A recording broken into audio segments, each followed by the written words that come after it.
Welcome back to another episode. In today's video we're gonna talk about something that a lot of archers go through but few actually admit and recognize it. We're going to talk about my experience with target panic, why this has had me shooting my bow less and less in the past few months, and how I've managed to recently overcome it. What I want to talk to you about now is not something that I would actually call shot anticipation. This was plain old being terrified of picking up my bow and shoot it. And I know it sounds silly, it sounds funny, but this actually happened. I was thinking about giving up archery altogether and selling everything that I have.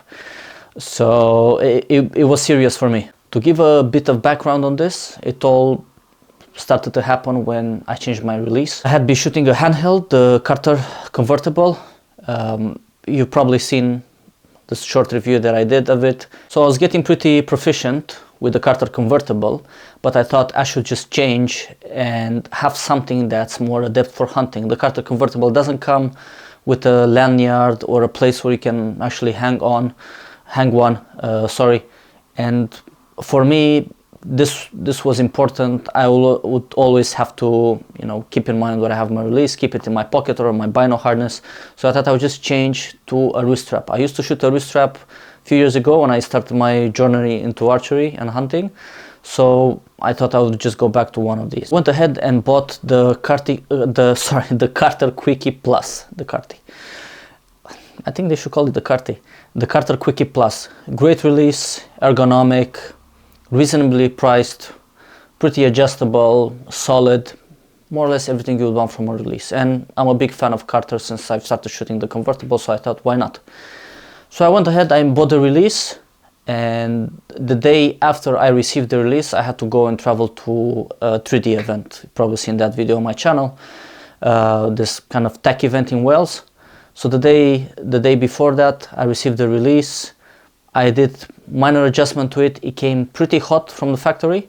So I just tried to see in my backyard, 20 yards, see if there's any difference in the point of impact compared to my handheld, and there wasn't. I was actually shooting it pretty good, and I thought, it might be actually something good, something that would help me in the future.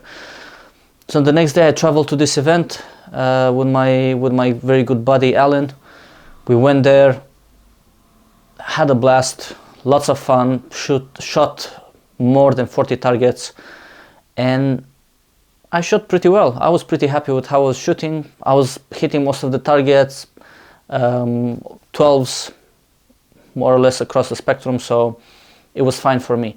But the thing that I was doing, the way I was activating the release, was basically slapping it. I would just come into my anchor and hold my palm like this, and I would just slap that trigger. It was so light, I couldn't hook my index finger on it, and I just pulled through the shot. So I thought, I'll just slap it. It worked. I wasn't yanking the string at all. So I thought, that's fine.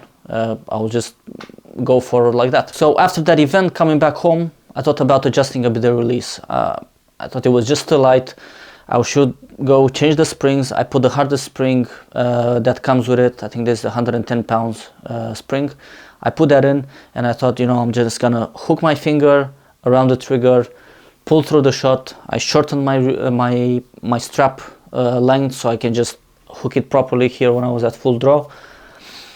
And I thought that's gonna work through it, but I didn't. I started shooting more and more inconsistently. I was basically yanking the string off of the bow at one point, and I started getting this kind of anxiety about shooting. In one day, just to show you how bad it was, in one day I managed to break 3 arrows because I was shooting off target, and I was just shooting in my backstop, which is thankfully that I didn't derail the bow, but I think I wasn't far.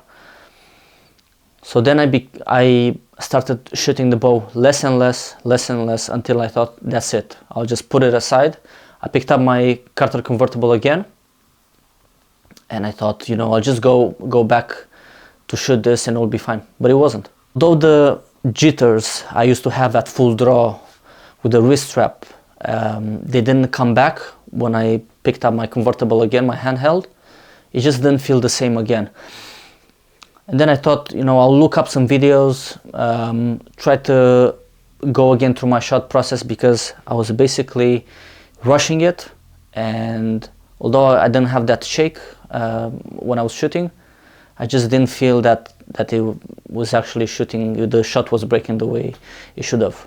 So I looked up some videos, like I said, and the one that stood out to me was something that I saw before. It's a video from George Riles, Chris B and the Hornets coach from USA. He has a video called How to Shoot a Release Aid, or the magic way of shooting a release, something like this. I'll just link it in this description. So although he doesn't tell you exactly the steps that you have to take, you can more or less glean out of it several points that you need to follow in your shot process. So I jotted that down on a piece of paper and I attached that to my quiver, and I thought, you know, I'm gonna read this through every time before I shoot my bow, go through the steps, and then slowly try to improve it. So I have this paper here, so just gonna, I don't know if it focuses there. So I'll just read it out to you. So it says, nose on target, breathe out, draw back, level, pin on the target, peep to my eye. I wasn't doing this before. When I was shooting the wrist release, when I made the release a bit heavier, excuse me, I wasn't even looking through the peep. I was just coming at full draw, and I was just yanking, and I was just slamming that trigger as hard as I could. Aside from these steps, the thing that I took out of that video that actually resonated with me the most was George Riles saying, don't hold the bow. I'm more or less paraphrasing him. Don't hold the bow, but shoot the bow. I was holding the bow when I was shooting my wrist release. I had this disconnect between my bow arm, which was just holding the bow, and my release arm, which was doing whatever at that point, just yanking the string off. I thought about it. I'll just go back to the basics. Blank bailing, as George Riles says. Just go back to 3 yards in front of the target. Oh, I started doing that. 5 arrows the first day, then the next one, then the next one for a week. Then I moved back a couple of years, went to 5 years. Again, 5 arrows every day, not more than that, because I had such a bad experience before, the weeks before that, and I thought, you know, I'll just take it easy again. I don't want to get this wrong. I don't want to form a bad habit. And it went well. 5 arrows, another week. So slowly, I moved close to, I think I moved to around 9 yards. Then I put my sight back on and I shot arrow after arrow. I could look through my peep. I could aim. And while I was anchoring, the shot would break. After I got back to 20 yards, I realized that the shot was still breaking too fast. I think a lot of people have that. It's pretty rare for someone that the shot to not break quick enough. Normally, you feel like you want to just get rid of that arrow. I think that's how you develop even that shot anticipation that I mentioned before.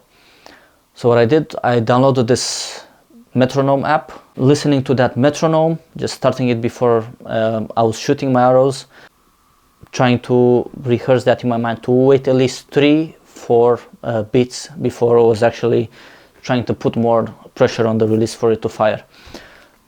And that helped. I increased a bit the time compared to the couple of seconds I was at full draw.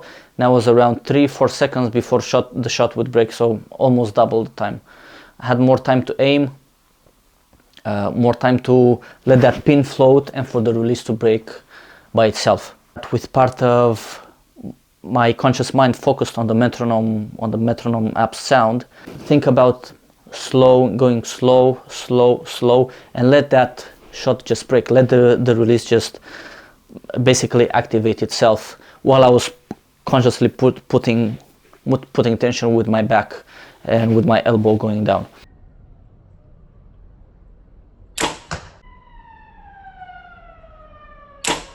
After doing this for more or less a week, I feel like I'm getting my groove back. My groups have started to improve, even if it's at 20 yards. This is the space that I have in the backyard. My anxiety has disappeared when I'm shooting my bow, and I can actually feel confident when I pick up my bow that I'm gonna go and shoot that target and not yank the string off of it, shoot God knows where to the right of the target, break another arrow or something like that. I just want to stress the fact that I'm no expert by any means, nor am I doing a kind of educational video for anyone. I'm merely just sharing my experience. Maybe someone is stuck in a similar rut as I was. It was quite bad. I just wanted to give it up altogether, to give up archery. So maybe this video will give someone some perspective. Maybe it will give them, some tips what they can do. Me, I had this note attached to my bow for around 3-4 weeks. So I just had it on my cover. I was reading it every time I was shooting. So that helped. Maybe someone else sees this and they will do that as well. That was the lesson I learned from going back to a wrist strap. For me, at least, in my experience, that was what happened.